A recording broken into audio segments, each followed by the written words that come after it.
Hello, my dear carbon lifeforms.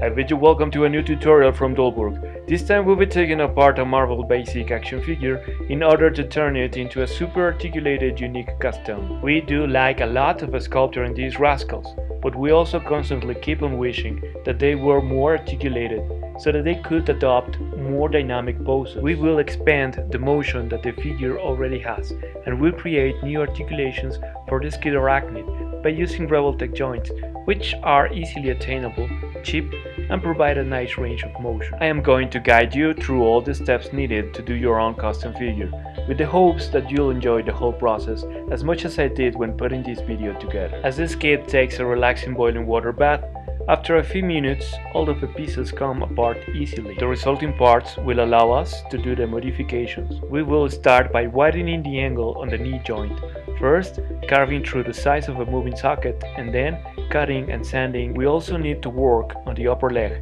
where we will use a rotary tool to create a groove that will receive the leg as it folds in. Once the knee articulation is finished for both legs, we will make a cut at the ankle and then use again the rotary tool to carve a space that will hold the Revoltech articulation on both the ankles and the feet.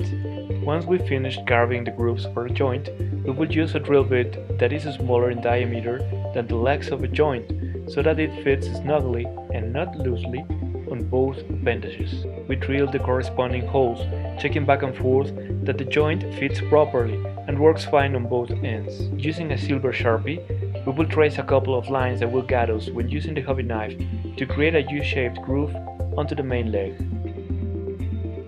The resulting piece will hold together the leg and a new articulation for the hips. We go back to the Sharpie in order to trace a new couple of lines at the top of the main piece.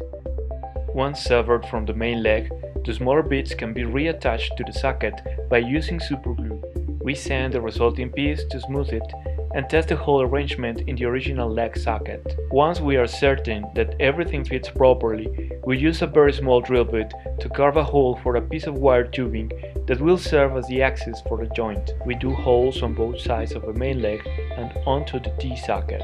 Using pliers, we pass the wire through both pieces, we cut the axis, test that it works, and once we have the proper alignment, we employ some sanding dust to cover the holes and a drop of super glue to make it strong. We sand it to make it smooth and use a cotton swab wet with acetone to further smooth both pieces in all the carvings that we executed.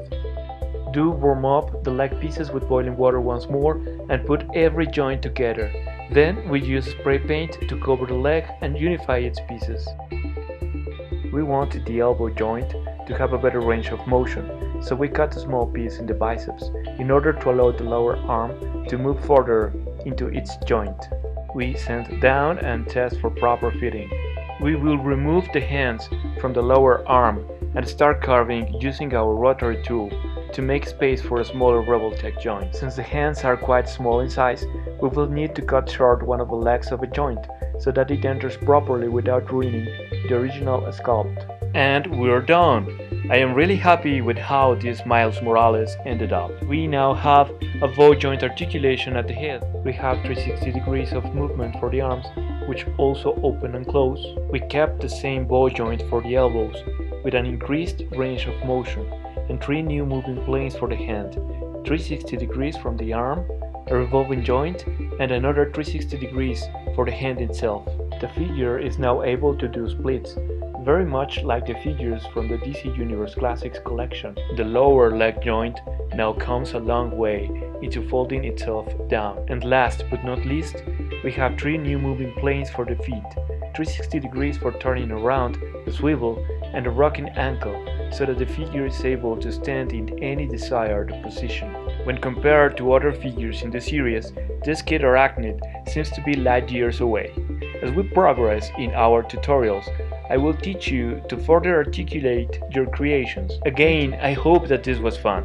Please share your thoughts in the comments below, subscribe to Dolburg's channel, and be here back for our next installment in the series. This is it, thanks for watching.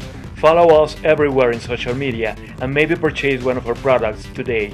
If you want to watch more videos like this one, please subscribe and support Dolburg in Patreon.